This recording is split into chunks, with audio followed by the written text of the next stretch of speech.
Hi and welcome to Old Fashioned Graces. Today we are making sourdough pumpkin cookies. These are a no wait sourdough recipe, or you can ferment them for several hours to get all the good gut health benefits. They are super easy to whip up. Let me show you how. Alright, so we have our warmed butter here. Mine got a little bit too warm, so it's kind of melted, but that's okay.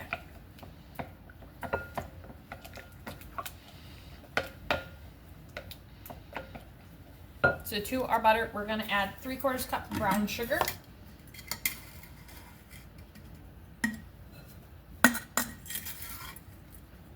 This is a very forgiving recipe for you to be able to play a little fast with the measurements.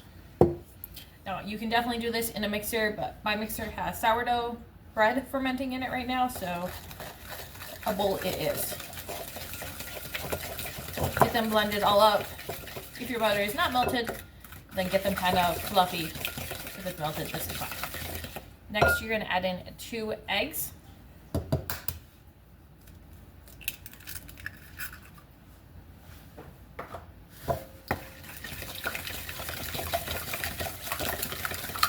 Mixing well.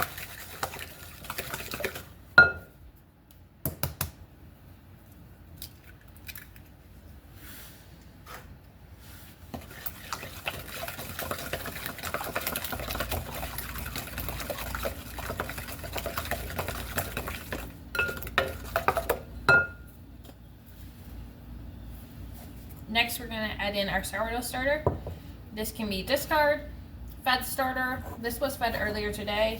It's pretty hungry already, but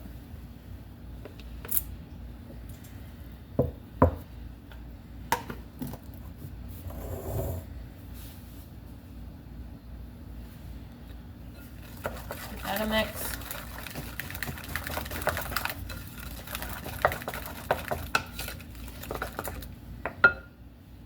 Alright, next we're going to add in our pumpkin. I forgot that. Now this is pumpkin that I grew myself and roasted, but you can use canned pumpkin, frozen pumpkin, whatever. We're going to want 1/2 cup of that.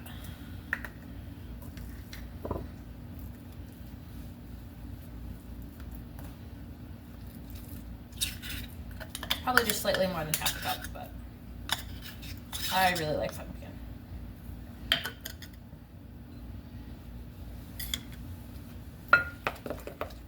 We're gonna mix this in quite nicely.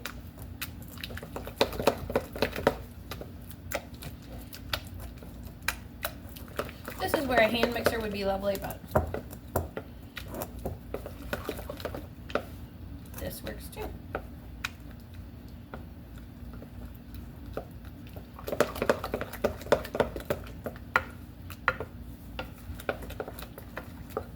All right. Now we're going to add in vanilla. The official measurement is 1 teaspoon. I again measure with my heart. This is vanilla that I made a while ago. I'm using up the last of it.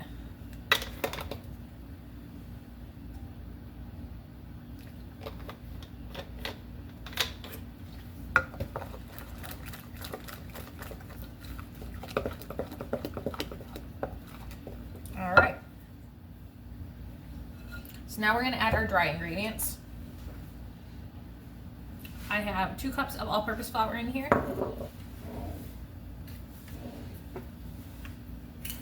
To this we're going to add 1 teaspoon salt.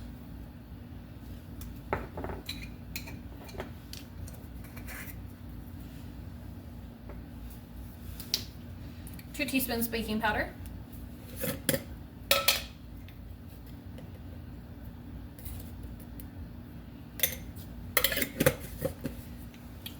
And 2 tablespoons of pumpkin pie spice. I love pumpkin pie spice. I love the cinnamon and all that. If you don't like a ton of cinnamon flavors, you could half this, but I really like it. Actually, I'm going to add just a hair more because I just really like pumpkin pie spice. I'm just going to mix this up a little bit just so that way we're not getting all the baking powder in one spot.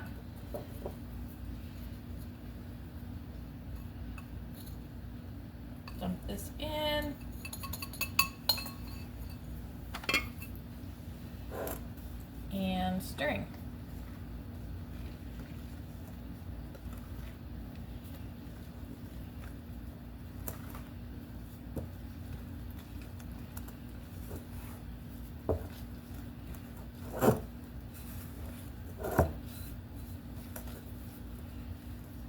hopefully making less of a mess than I am.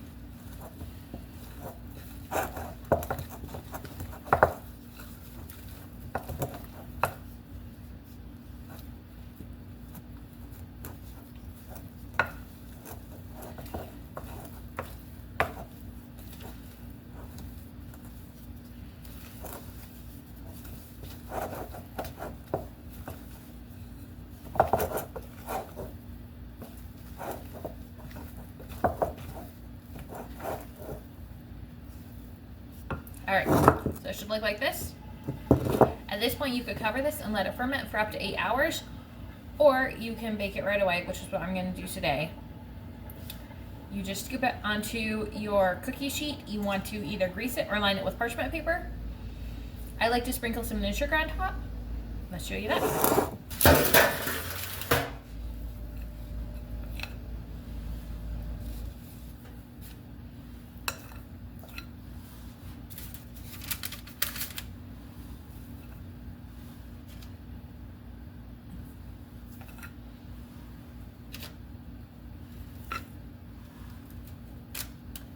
These turn out well as larger cookies or as smaller cookies. It is up to your preference.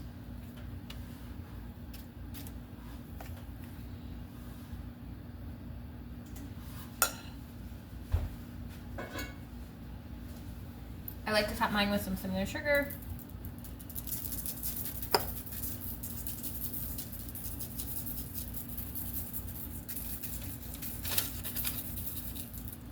Bake for 10 to 15 minutes until the centers are set but still gooey, and let them cool in the pan for a few minutes afterwards.